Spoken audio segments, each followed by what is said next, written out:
What's up, y'all? Welcome back to Cincinnati, Ohio. I'm your host, Walter. Can music be made by computers? Is this made by computers? Well, I mean, technically this is made by computers because I'm recording on a small computer, then I'm going to edit it on a normal computer, and then you're going to watch it on a small computer. So unless you're watching this with smoke signals, then yeah, technically this is being made by computers. I bring this up because one of my favorite bands used artificial intelligence to make an album, before it was cool. The band goes by the name of Everything Everything, a British pop rock group that has been making some waves over the past few years with very eccentric and vibrant music that I have come to love a lot. And since that video, a new album has been released, and artificial intelligence has taken over music creation and the music creation scene. And now we have an album sort of made by artificial intelligence. Like 50-50. Ladies and gentlemen, if you will be so kind, allow me to tell you the tale of Everything Everything's album created by artificial intelligence. Raw Data Field.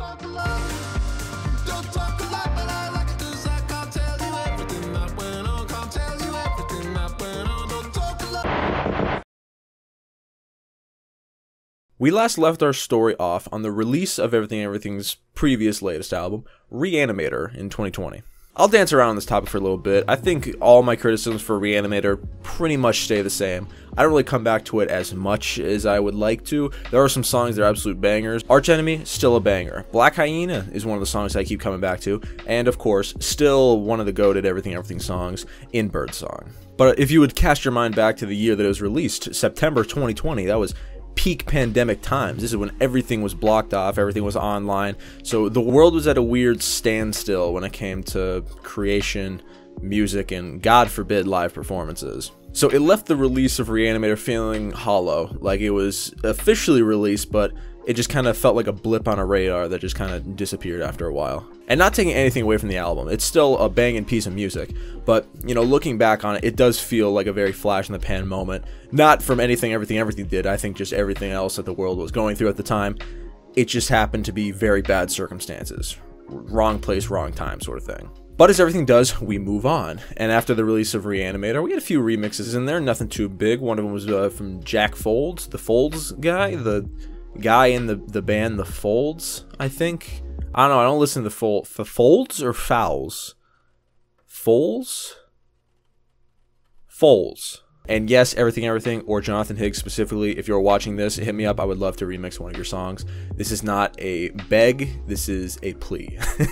Like I was saying, a few remixes in there, a couple songs here or there, and oh yeah, one of Everything Everything's best songs ever was released in this era, Supernormal. Oh my god. I don't know if this was confirmed or not, or if my schizophrenic brain is making this up, but I'm pretty sure Supernormal was a B-side from Reanimator, and this song goes so unbelievably hard. If you've only made it this far in the video, and you want a vibe of Reanimator, but like turned all the way up, check out Supernormal. It's a banging song, artwork is fantastic, the lyrics, bro, just listen to Supernormal, that is what I'm getting at. Also, they released Mercury and Me, another song in this sort of between era. I don't love it as much as I do Supernormal. I think it's fine. It's one of those more calm, relaxing, melodramatic kind of songs. That makes it sound bad, but very Mariana off of the Deeper Sea EP after A Fever Dream. They would release these remixes, Mercury and Me and Supernormal, of course, on vinyl, which your boy copped. Big W. Where is it? I'm gonna grab it. Hang on. I'm not wearing pants right now, so we had to cut out most of that standing up bullshit that I did. But look, it's the vinyl, Supernormal by Everything Everything. It's got Mercury and Me on the back. Pretty cool. And for my vinyl nerds out there, check this bad puppy out.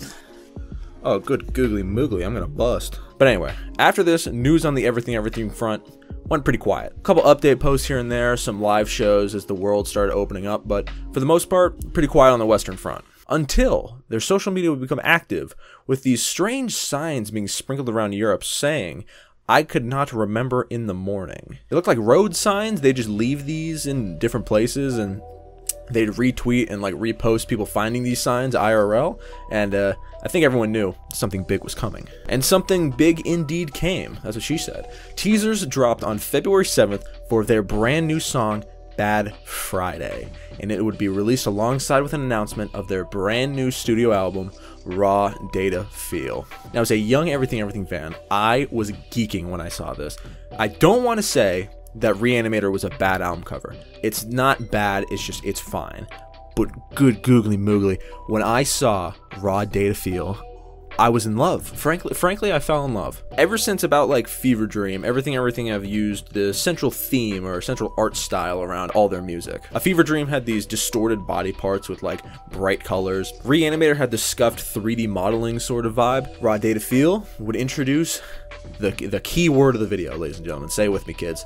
Artificial intelligence. Now, this wasn't just on the art front. I'm going to skip forward in the story a little bit, but as we learn more about what this album would become, we learned that the artificial intelligence artwork was not just a motif, it would make itself known in the music. But Raw Data Feel doesn't come out for a few more months as this part of the video takes place. So let's talk about the song Bad Friday. I was a bit confused or perplexed maybe about where the artificial intelligence themes were coming from, because it didn't sound at all too wacky. It kind of sounded like your normal Everything song. With repeat listens of the album, I think this has sort of fallen a bit toward the back end of songs that I enjoy.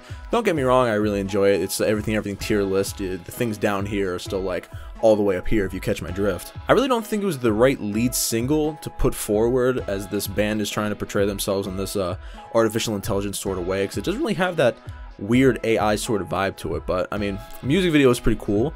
You kind of get light sprinkles of artificial intelligence in there in places, and the music didn't really sound too wacky or even extremely electronic in the first place. So this is some hindsight talking, but when it was dropped, I was over the moon, listening to it like crazy, and I was absolutely hyped for this. And along with the release of Bad Friday, the announcement of the album, they also had a website. And this website was interesting, which would come more into play as the record would continue releasing. On their website, they had this like AI bot called Kevin. When you'd enter the website, it'd like show you all this code and stuff, like, you know, Bad Friday out now, Raw Data Feel coming soon, would you like manual control? And this is all being spoken to by a robot named Kevin. Then you click manual control and it's just a normal website. But I noticed that, you know, Kevin is the name of the bot on the website, but there's also a song on here called Kevin's Car, and that will come into play as the storytelling progresses, because I'm a great YouTuber. But anyway, some time would go by, and then we would receive, on March 9th, a brand new song, Teletype. And when this was released, I was even more skeptical than before. Ever since Everything's been making music, they've been known on the side for some of the greatest opening songs that albums have ever created. You got My Key's Your Boyfriend, Cough Cough, To the Blade, Night of the Long Knives, Then Reanimator kind of dropped the ball a little bit with Lost Powers. Don't think it's a bad song, but I mean, it's not very memorable. And then this kind of got me a little nervous, because why would they release their intro song as a single? But I was like, hey man, I'm here for the ride, and no, it was kind of worth it, because that song bops. It's not the fire explosion that is Night of the Long Knives, it's not a fun, intense bellow like To the Blade, but I mean, it definitely showed more of the artificial intelligence and more electronic side that they were leaning toward on this album. The music video for Teletype definitely dove headfirst into the artificial intelligence theme. Like, the entire video is just Jonathan Higgs singing, but it's just artificially generated faces of not real people. I mean, it was a cool idea. I think it didn't have to be the entire music video, but we'll get to them mastering our AI in music videos, don't you worry. And this little side tangent, at this point I was extremely hyped, so I took my little Photoshop brain and I went into my handy dandy little laptop and I recreated the cover using some artificial intelligence, a photo of me because I'm so damn vain, and I posted it on my Instagram. And they fucking followed me on Instagram. They did. Do you fucking know the heart attack that I had when I got that notification? Oh my god. Everything follows me on Instagram. Dude, I made it. There's actually a very high probability that they might have seen my post and now they're watching this video, so hello Jonathan, thank you for the follow. I would like to think that this post popped up on your feed and that makes me laugh. After the electronic bleeps and bloops of Teletype, about less than a month later, and March 28th, we release a brand new song, I Want a Love Like This. I Want a Love Like This is probably the poppiest out of the three that have been released, and what a freaking explosive, electronic, and just overall oozing with personality pop song. When this was released, I was convinced this was their radio hit of the album, but I mean, looking back on hindsight, I think almost any of these could be a radio hit, but if like a fucked up radio station that loves artificial intelligence. And I only really gave passing mention to Bad Friday and Teletype's music videos, because I mean, they're cool and they progressively got better, but holy shit. I Want to Love Like This video is perfect vibe for the record. It has the perfect mix of human elements and artificial intelligence, which is, God, you'll see how perfect it is. A month later, on May 4th, we would receive another single, Pizza Boy. The bass line of Pizza Boy is so meaty and chunky, the drums just make you want to bust a groove, and I really like the lyrical content here. Afraid you're going to be a pizza boy, and if it's fun on your own, just stuck with your mobile phone. Since I've been mentioning music videos, the music video for Pizza Boy is no artificial intelligence to be found, as far as I can tell. Just live performance, which is fine. Not everything has to be this experimental explosion of crazy shit, but I mean, they set the bar pretty high, and Pizza Boy is a great song. It's a great song. Music video, lackluster. That's just my opinion. After Pizza Boy, they would announce that they are going back on tour in the great US of A and Mexico, and it's exclusively West Coast, so I guess I'll just go fuck myself then. There's also a Minecraft concert or two in there, which is a little weird, but I mean, hey, do what you gotta do. And at this point in our story, Raw Datafield drops in just a few hours, May 17th. But they couldn't hold it. They just wanted to release one more song before the album was officially out, Jennifer. Now, remember when I said I was convinced I Want to Love Like This would be the band's radio hit? I was way off the mark. Jennifer, a much better and much safer radio pick choice. When it's all said and done, I think this song is probably going to be the most popular off the album for very good reason. It's this very melancholic indie rock song, equipped with sliding guitar notes, the alt-rock hit snare combo, and a beautiful looping chorus that Fleetwood Mac would be very proud of. And after Jennifer's release, there was only one more pit stop left. Raw Data Feel was officially released to the world, May 17th. I think why I enjoy Raw Data Feel so much is because all my complaints about Reanimator were pretty much fixed here. Not a huge thing, but the artwork for Reanimator I wasn't super in love with.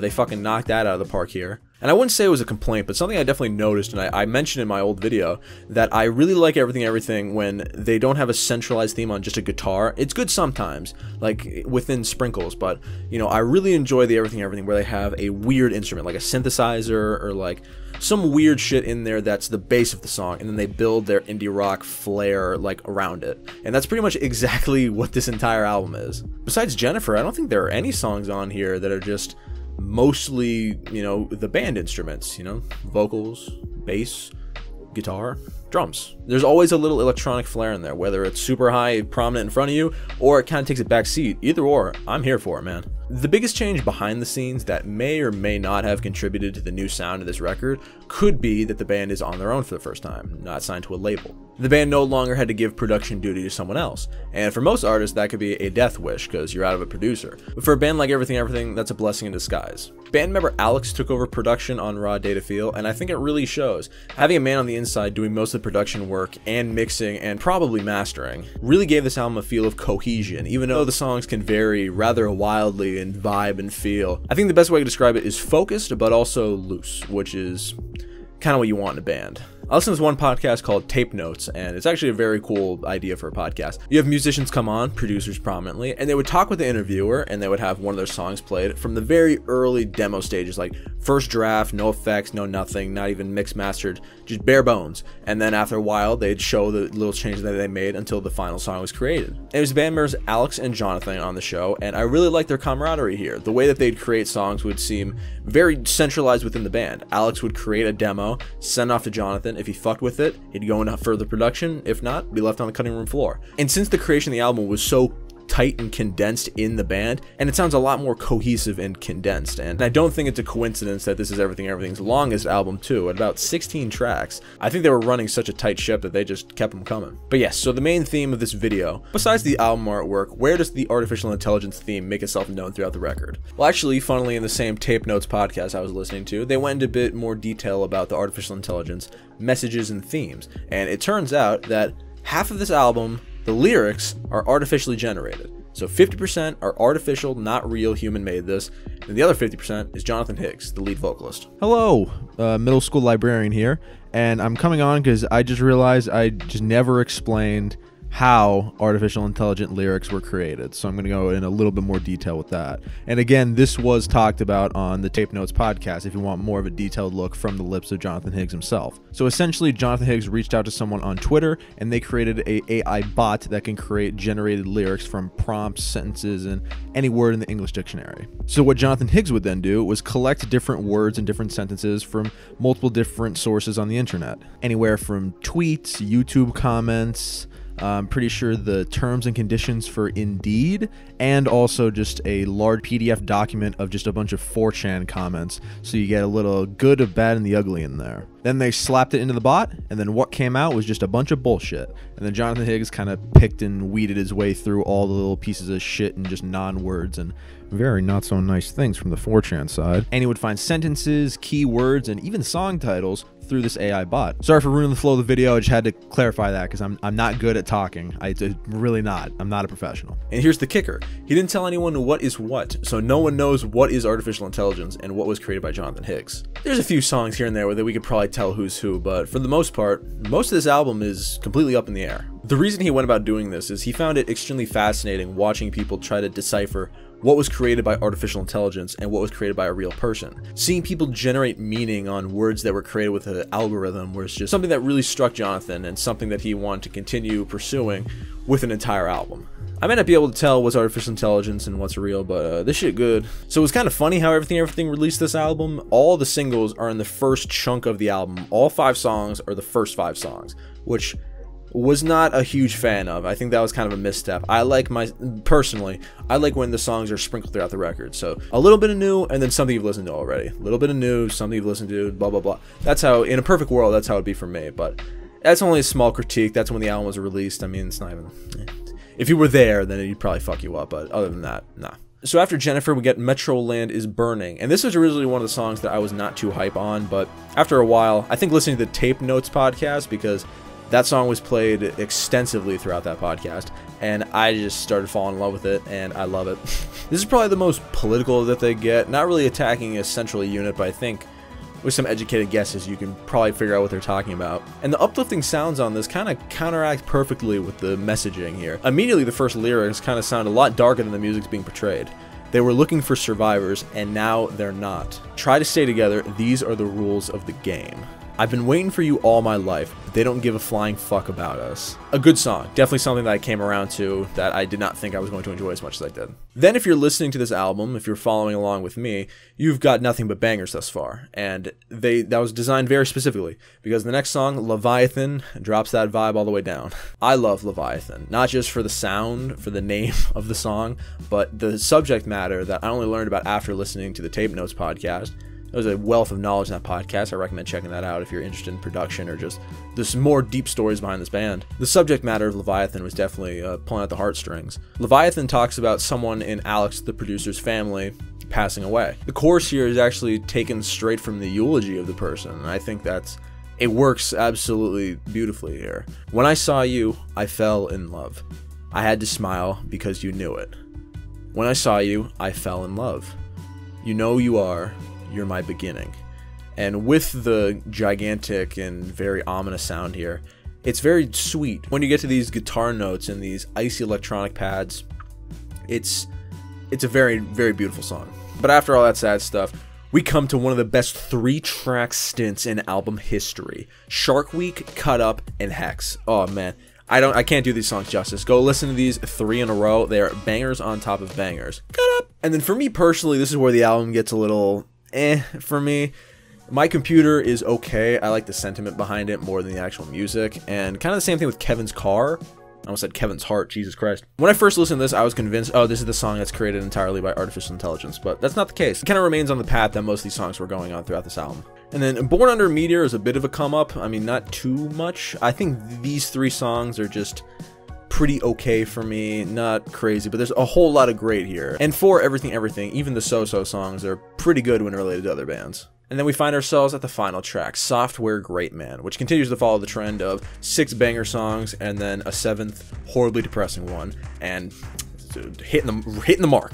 If you like Radiohead, then you will love this song, because this is just pretty much electronic Radiohead. The drums are skittering, the electronics are schizophrenic, and Jonathan Higgs' very human-ish voice just degrading into this mush of just electronic skitters and scutters, with the final messages saying, "Are you a gambling man?" just echoing away as this album comes to a close, was just chef's kiss. And I'm discovering this now. I'm reading the liner notes as we speak, and for lyrics, it says lyrics by Jonathan Higgs and Kevin. So my point has been proven.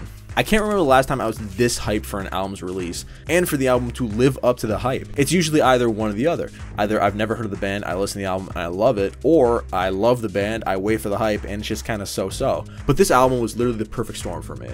Beautiful album artwork, a more electronic sound for everything, and a bit more freedom from the band that I love. And I think that's why I love Raw Data Feel so damn much. I may not be able to tell who is Jonathan Higgs and who is Kevin, but I don't think you need to. I think for the theme that this album is trying to go for, not knowing who is artificial intelligence and who is a real living person kind of adds this level of mystique to it.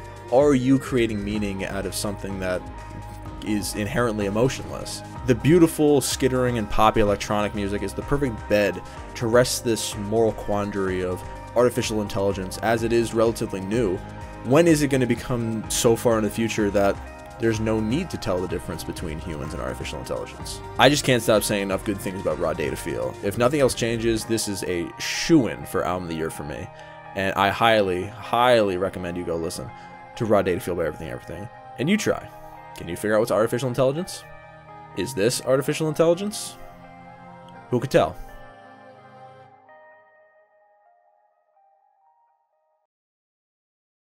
Thank you for watching. I appreciate it. Stumbling back to another one of my goofy internet videos. Gosh, how lucky I am. Welcome to the annual Talk About My Favorite Album of the Year video. Had last year with By the Time I Get to Phoenix by Inch Reserve, and now presented with Raw Data Feel. And boy, if I've not made the pitch strong enough for you to listen to this album, I don't know. You want me to fucking juggle some plates on my head? Want me to juggle? I don't know what else you need from me. Go check out the album that I talked about, obviously. It's self-released, so if you want to go check it out, the links will be in the description to the Everything website. You could get it on vinyl, which is the thing I have here. And it's my only cassette that I own, because the copy that I got, it came with the vinyl, cassette, and it came with a signed print, which is inside here, that I'm keeping in pristine condition. So if you'd like to go check out the album and support the band. A little preamble, they have released, I don't know if they're doing more remixes or if this is the only one, but they have released a remix for the song Pizza Boy, and it's by Scream. This is like an EDM electronic artist. I didn't really feel like I needed to mention it in the main section, because I mean, it was fine. It's just an EDM trap remix, which... it's chill, you know, whatever. I mean, no skin off my ass. But yeah, I think I'll cap it off there. Thank you for watching. I have more videos coming. I have 2 videos that are pretty much already done and edited, and I have more video essays that I'm working on. Hopefully, we'll end this last year off on a bang, because I have some pretty good videos that you guys are... I could tell you guys are going to be salivating for once you see the Bucket of Jake subscription feed. Like, oh my god, he's talking about this? Let's fucking click on this immediately. If you'd like to support me directly, you can check out my Patreon, early videos, bonus stuff, a bunch of sweet little goodies. So go check that out. It's in the description, along with my socials, my podcast that I run, Good Enough Big Fish, you know, the standard stuff. But I think that's it. I think that's where I will leave it. So thank you for watching. I appreciate it. And as long as you remember, you can never be sure that I'm not a computer program. You're good to go. So thank you for watching. I appreciate it, and have a pleasant day.